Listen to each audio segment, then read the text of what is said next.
Greg, you know, up to this point, things have really been going great for you. It's been like a dream sequence. FSU cornerback Reid was arrested in South Georgia. What could this arrest mean for Reid's spot on the team?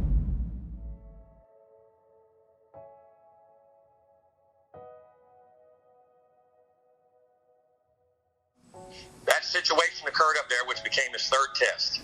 Had to call him in, and like he was even saying, "Coach, test me. Give me. I'll take tests. I promise I haven't done it." I knew his heart, who he was, and I had to tell him. And I remember he started crying. I started crying.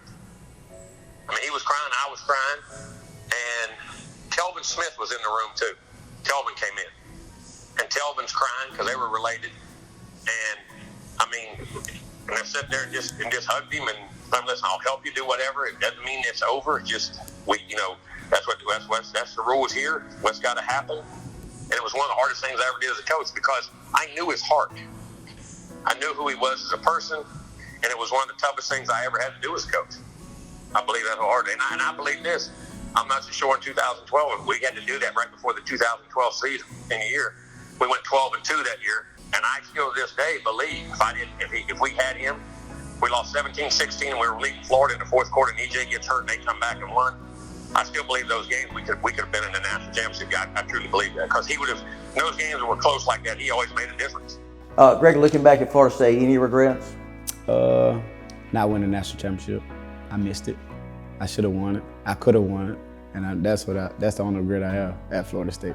Everything else happened for a reason, but that I should have won for the family, for the Seminole family, for Jimbo, for all my teammates, because that's what we talked about coming in my freshman year. All the guys that came in with me, that's all we talked about was winning.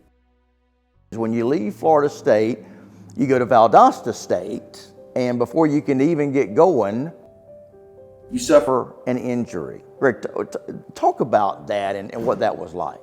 For one, I didn't know where I was going.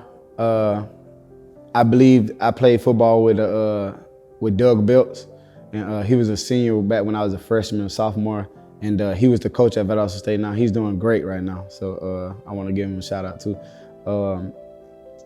He ended up coming to talk to me at Valdosta when I was in Valdosta State because once I got released from Florida State, I went back, to Miss Bridgehouse, just kind of figure out what I wanted to do, and Doug knew where I was. He came to talk to me. I actually had West Alabama driving down to come see me, and I was gonna sign with them. But talking to Doug and being, related to him, like as far as with the football aspect, what we went through with Coach Mack, and we just bonded.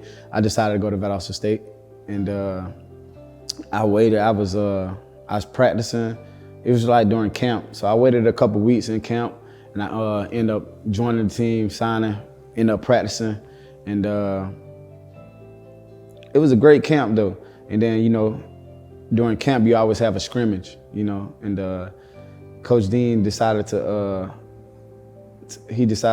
do a live punt return, and me, like being an athlete, being a football player, I'm like, oh yeah, this, what I'm saying, I just got released from the team, like I'm trying to, I want to do whatever I have to. So I ended up doing it, and the punter came down.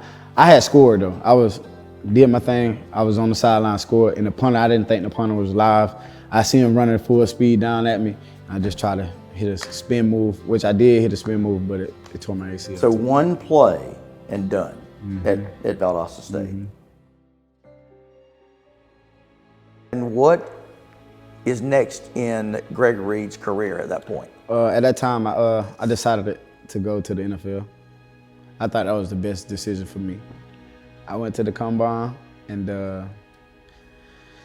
I had history of ACL coming out of that season, so that everybody, all the doctors from every team wanted to, check on me and see if I was healthy. And one of the guys told me, I remember it's the Redskins. The doctor told me I had a torn ACL again. At this point, I was lost. I'm not gonna lie. Like I wanted to, I didn't play football for a whole year, so I wanted to show the world. I wanted to show people in Valdosta. I wanted to show people. I don't remember anybody that's going to the NFL Combine from my city. Like, what I'm saying? So I wanted to show them on national TV, like, look how far I came. You know what I'm saying? So once he told me that, I was devastated. I'm not gonna lie. Like I was hurt because I knew it was another season I had to miss. You know what I'm saying? And then I'm there actually like watching all these people perform, watching Tyrann Matthews, watching all these people perform. I'm like, you know what I'm saying? I'm doing something that I ain't, you know, I gotta come here and just do interviews. Like I wanna perform. Now I gotta do interviews and I don't know what to say to them because I have a torn ACL. What was the next step for Greg Reid? What did you do, Greg? I called Jimbo. I called Jimbo and asked him, cause I had tore my ACL doing some training. So I had to find a coverage to actually do my ACL, and which I had to pay, but they did my ACL, Florida State, and Meaning the surgery? yeah, the surgery. They repaired it for me. They repaired it for me. Great. What a gesture. Yeah, yeah. They took care of me. So while things at Florida State the first time didn't necessarily end well, here they are putting the touches on the complete story at Florida State, and they actually remembered you and all the great things you But did, see, Greg. The thing was though, I made bad decisions. I was never disrespectful. I was never like one of those type of guys though. You know what I'm saying? So they knew that. People still in Tallahassee understands that though. Right. You know what I mean? Right. You know, my agent at this time telling me, you know, bro, you had 2 ACLs in, you know, like 6 months, 7 months, you know, and you're gonna have to figure out, you gotta figure out some way to play. So I ended up joining the Arena Football League. I was sitting on the couch at Miss Bridges' house and I knew I could run, I knew I could play, you know what I'm saying? So I had to, that's what he told me. He was like, you have to get film, you have to show something that you can run. So I decided to join that league. In Arena League, I think I joined the team. Todd Worley brought me in. It was a scout for the Arena team that I was on. It was Jacksonville Sharks. And they was already like 7, 8 games in. So I joined the team, and it's hard to have a rookie or somebody new to come in and play the position I was playing. And that was with the running motion. So I showed up at practice, and you know, Coach Moss, that was my coach, Les Moss. I appreciate him. He gave me an opportunity. I had to sit out 1 week and watch. Then the next week I ended up playing. And we ended up going to the Arena Bowl. I was Rookie of the Year. I got all kind of awards. Yeah, I had a great season, my rookie year in the Arena League. So how much time did you spend in the Arena League, Greg? 2 years, 2015 and 2016. Okay. And what happens next in Greg Reid's career? I ended up going to the NFL. I ended up showing teams what I could do. And I ended up going to a pro day, Florida State pro day, and I ended up doing well, and I ended up getting signed to the Rams. So I went to pro day and I killed it, of course. They ended up signing me back. There's a lot of stuff that happened though. I had some trouble in Valdosta that I didn't know about, and some people somebody from Valdosta, anonymous person, ended up calling the Rams and told the Rams this story. And there's a whole bunch of different stuff that happened. And I actually had to come back to Valdosta and report to Lowndes County. And I got that out of the way. So I ended up going back to the Rams, to St. Louis, and ended up preparing myself for the camp. And I think they brought in maybe 6, 7 DBs, drafted 3. And so you had a lot of company. You had a lot of competition. Yeah, I ain't worried about the competition though. But I just don't think I was. Healthy enough, I'd say, because I didn't train like that. I was just playing. You know what I'm saying, just to show them that. But I wasn't training the way I was when, you know what I'm saying, when I was at Valdosta State or Florida State at the time. So what happens? So I ended up getting released. Okay. Yeah, I thought I ended up getting released. I thought I was gonna be able to get on the, cause what they do is they release you and then put you on practice squad. So that's what I thought was gonna happen, but I never got a phone call. I go back to the Arena League. I go back 2016. I end up going back, playing, having a great season. Feel great, feel in shape, everything. Because I knew once I played in this, I had a better chance of going back to the NFL, you know? Okay. And I was working out. I was in the best shape in 2016. End up tearing my ACL again. Went through surgery again, went through the whole process again, but this time I was prepared. I knew it was my third one, so I knew what to expect. I ended up rehabbing, and I just decided to move to Atlanta, and I was with my son, and I was grinding, and around August, I got a phone call.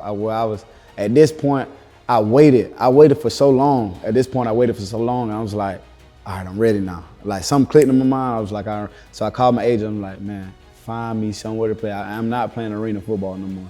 Just find me somewhere to play, and I promise you'll see what happens. So he was like, well, I know this guy in Montreal. He owes me a favor because I sent him an athlete, and the athlete turned out pretty good, so he owes me a favor.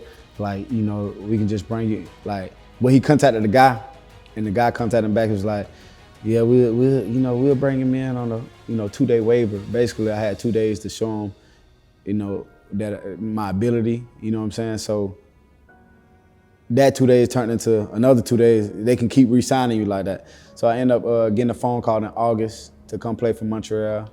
And this is in the Canadian Football League. CFL, correct. And I was on 2-day waiver.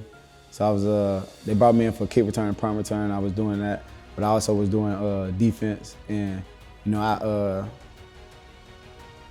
didn't want to go home. Like, I didn't want to go home. So so they had me repping with the twos, and I made it to where, the group of guys that was on that second scout team, you know what I mean? I was on scout team. So I made it, okay.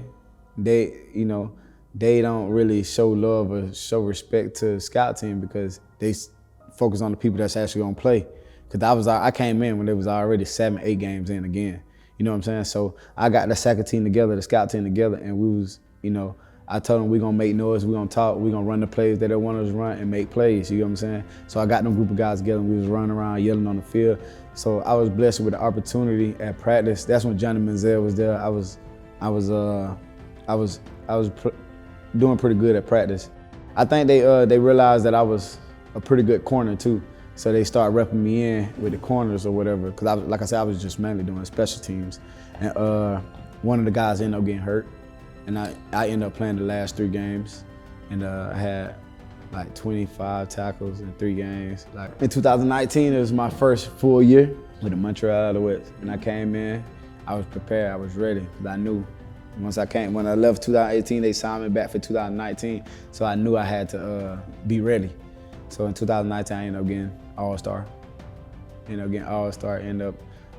My team didn't go to the playoffs in like 6-7 years. So you became an All-Star, which is like All-Pro. All-Pro, basically. Okay, and you're what, year 2? Canadian Football Year League? 1, though. Okay, still year 1. Basically, because, 2018 only played 3 games. That's right. That's the last game. That's right. So your first full season. Yeah, first full season. Yeah. We ended up making it to the playoffs again, ended up losing. But I had a great season. We had fun. I think, what Coach Matt, what my mom, what Miss Bridges, what Jimbo, everybody, built into me. I brought it up there to Montreal, and so now, we chipping away to, to get to the top. I do want to say this though, I haven't given my father a lot of credit either, and I know he raised me to be a great man, and I just want to say I appreciate him. Who's your father? Reid Sr. Greg, anything you want to say before we end the interview? To anybody watching this, man, just never give up on your dreams. You'll never know what happened. Just keep going. Put God first. Greg, again, 3 ACL tears, all the things I mentioned, being released from FSU, the injury at VSU, going to the Rams and getting cut. Mm-hmm. Greg, how did you persevere through all of this? God, bro. Just praying. I have a praying family, my aunties, my mom. I just knew football. I knew I wasn't done, you know what I'm saying? I knew it was bigger than me, you know what I'm saying? So if I show somebody that I can do this and still play, like somebody, you know what I'm saying, I know I can touch 1 kid or 2, 3 kids live of, not giving up on their dreams.